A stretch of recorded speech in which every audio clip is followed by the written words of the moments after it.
Welcome to today's COVID-19 update. We're speaking with the Honorable Minister of Health, Dr. Frank Anthony. Minister Anthony, thank you so much for joining us. Well, thank you once again for having me on your program. Yes, sir. I wanted to ask, yesterday the Vice President stated that immigrants would not be turned away if they come for the vaccine. Do we have any particular protocols as to how we deal with immigrants? Well, as we have said before, we have developed a deployment plan for vaccines, and we are doing it in a phased approach. So we've started with healthcare workers who are on the front line, and then we want to cover all healthcare workers and other frontline workers. And of course, then we move on to persons who are at greater risk, such as the persons with comorbidities and the elderly. And then we go to the rest of the population. So in that phased approach, and bearing in mind that we are now procuring more than the 20% vaccines that we'll be getting from COVAX, we would be able to have enough vaccines in the system to give to most of the adults in the country. Our objective is by the end of the year to work towards achieving herd immunity. And therefore, as much as possible, we need most of the adults to be immunized. So that's our objective. Would you be able to say how many persons were vaccinated yesterday? Well, yesterday I think we were off to a good start. And despite maybe the initial slow start, we were able at the end of the day to get up to 318. I think the staff who has been administering the vaccine performed really well.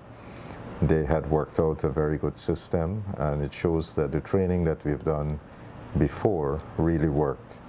So you had a system of intake, so when a person came in, they receive a brochure telling them about the vaccine, possible side effects, how it's going to be administered, and other things, who are eligible, and so forth.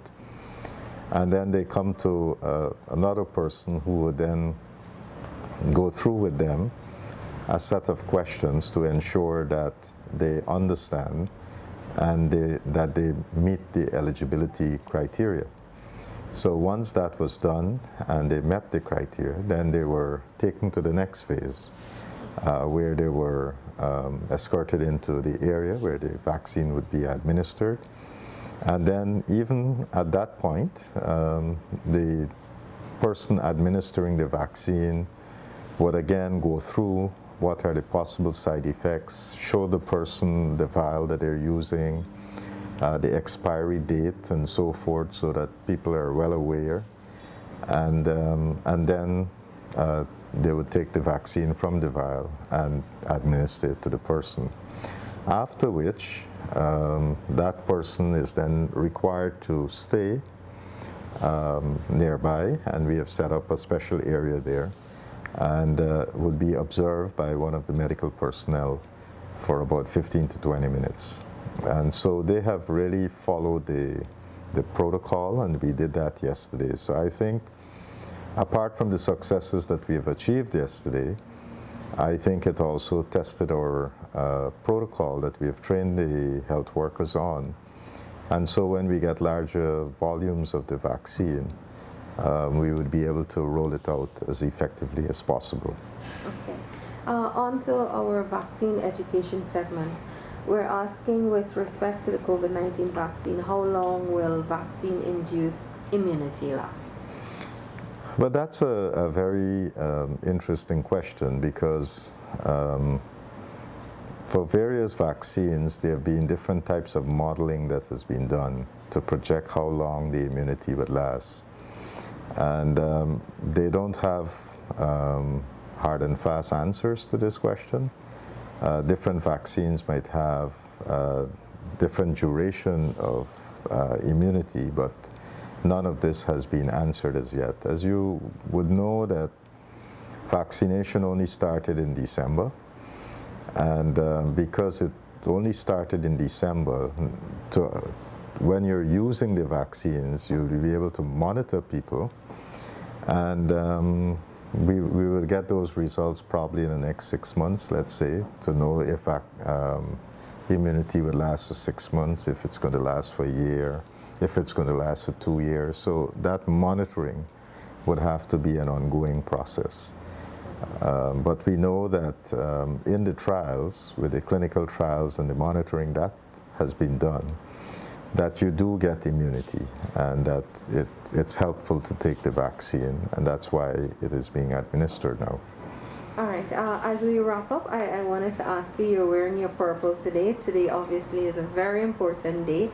Could you tell us why? Well, today we are going to launch the mass administration of medicines against filaria. This is a program that has been around in Guyana for a while. You'll probably recall of recent, maybe around the 2000, that we had started a program using salt that was infused with DEC. And we had actually stopped the importation of all the different types of salts and only used the one that had the DEC infused in it. And in that way, the reason for that was that we wanted, when people went out to buy salt, that they were only using this salt that had DEC inside. And that was because by using that type of salt in your normal cooking and so forth, it would prevent filaria. And that was a very successful program. It had helped to reduce the burden and so forth. But it was not enough to be able to liquidate filaria from Guyana.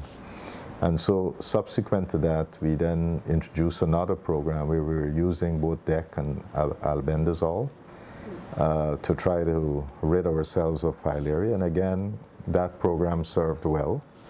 And so we are now we're doing like a third generation of programs.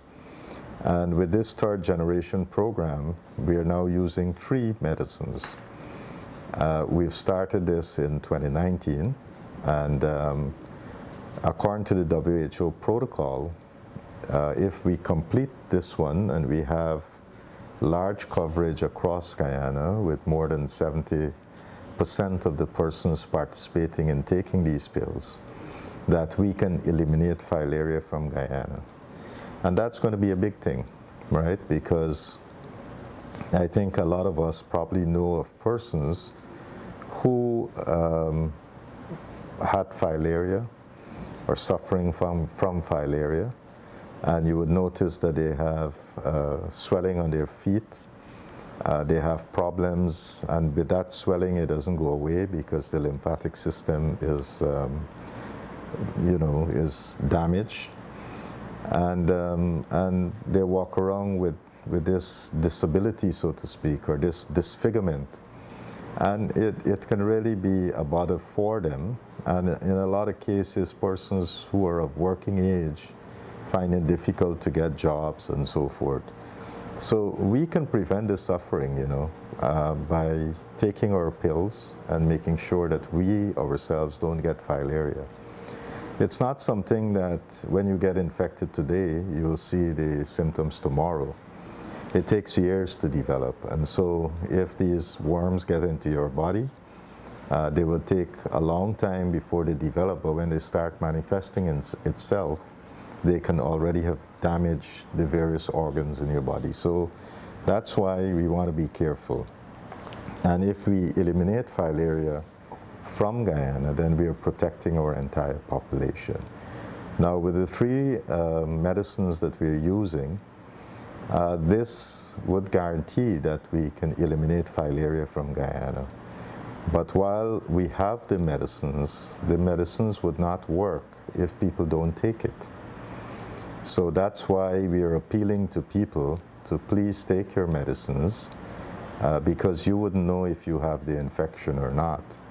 So if everybody participate and take their medicines, then we can eliminate filaria from Guyana. And that's going to be a big thing. So we are working under the guidance of the WHO. WHO has a special program dealing with neglected diseases. And we, as part of that program, we want to really eliminate filaria in Guyana because we believe this is something that we've worked on for many years, and we are right there at the very end now where we can get this done. But for us to reach that finishing line, I think all of us would have to do our part by taking our pills and making sure that we can eliminate this disease from Guyana. So I really want to make that appeal to everyone, because this would be one less disease that we'll have to be bothered by. Okay, sir. Thank you so much for speaking with us today. No, thank you. Well, that's it for today's COVID-19 update. We just spoke with the Honorable Minister of Health, Dr. Frank Anthony. Remember, for more information, you can log on to our website, dpi.gov.gy, and the Ministry of Health's website as well, health.gov.gy, and of course our social media platforms.